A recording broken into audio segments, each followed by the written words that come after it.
First, hormone replacement therapy for women has for years been pushed and pulled by controversy over the risks versus benefits. HRT can be prescribed for a short time for women with serious menopause problems, while some scientists insist that taking it long-term is linked with raised likelihood of heart disease and breast cancer. Well, now a new study involving 80 women over a decade claims that HRT is not a danger to the women who take it.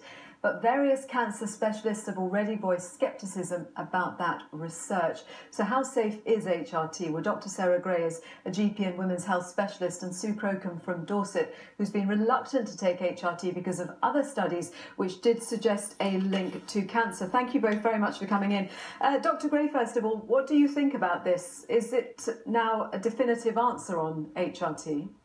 I think we've really struggled to get a definitive answer.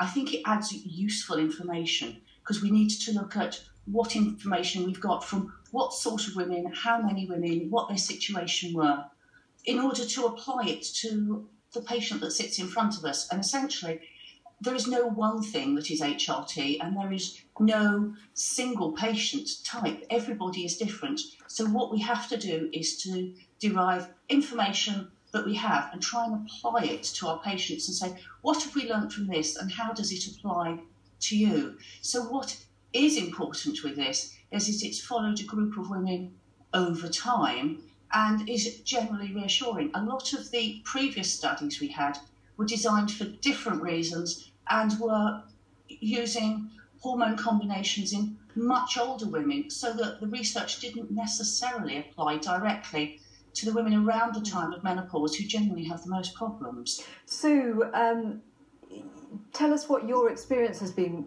with HRT and family history and how the two have kind of married up. Yeah, I don't take hormone replacement therapy. I've got a history of breast cancer in the family. I've been going cold turkey for, it must be 7 or 8 years now, still getting the sweats. I've finished my period 5 years ago, easily.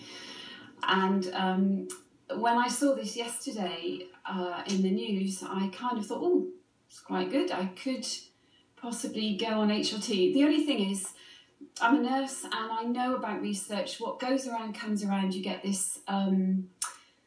new research says one thing about something, then years later you get something else, then you go back to the original. So I am a little bit sceptical, although I'd like to look into it. What would you say, Sarah, to Sue? I mean, obviously you can't sort of advise her what to do because you're not her doctor, you don't know the ins and outs, but for somebody like Sue, potentially what difference could HRT make? The phrase that gets used to me without prompting is women come back and they say, thank you so much, you've given me my life back. Because generally it's that small proportion of women at one end of the spectrum who are most bothered by their menopausal symptoms who make this decision and for whom the difference can be greatest.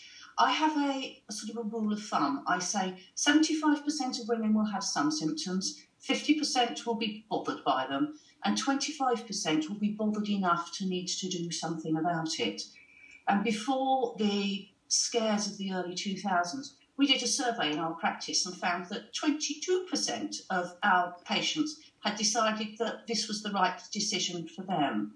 And we were very unusual because after the scares, because they had been given information and made the right decision, that didn't change very much, though that is quite an exception. And we know the vast majority of practices saw their HRT usage plummet because of fear. Thank you both very much for joining us, Dr. Sarah Gray and Sue. Thank you. Now,